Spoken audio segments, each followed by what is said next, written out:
বুধবার দিন ভোর সকালে কুয়াশাকে উপেক্ষা করে কয়েক হাজার পুণ্যার্থীদের সঙ্গে পুণ্য স্নান করলেন দিলীপ ঘোষ। দক্ষিণ চব্বিশ পরগনার জেলার গঙ্গাসাগর কপিলমুনি মন্দিরে কুয়াশাকে উপেক্ষা করে কয়েক হাজার পুণ্যার্থীর সঙ্গে পুণ্য স্নান। কপিলমুনি মন্দিরে পুজো দিলেন পুণ্যার্থীদের সঙ্গে মেদিনীপুরের সাংসদ দিলীপ ঘোষ।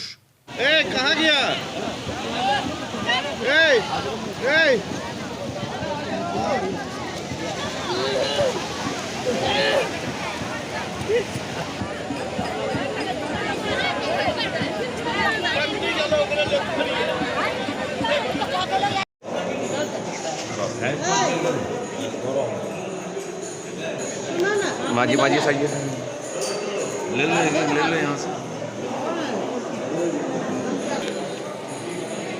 भाई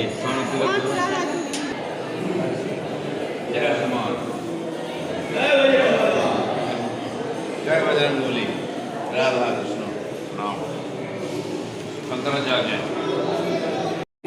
गंगा सागरे स्नान प्रत्येक मानुषेर एकबार इच्छा थाके जे गंगा स्नान करी संक्रांतिते আমরা দুদিন আগে এসেছি।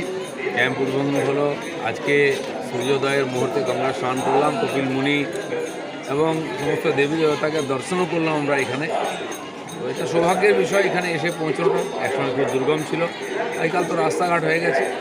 তো এরপরে হাজার হাজার লক্ষ লক্ষ তীর্থযাত্রী আসবেন, স্নান করবেন, আজ থেকে ভিড় শুরু হয়ে যাবে।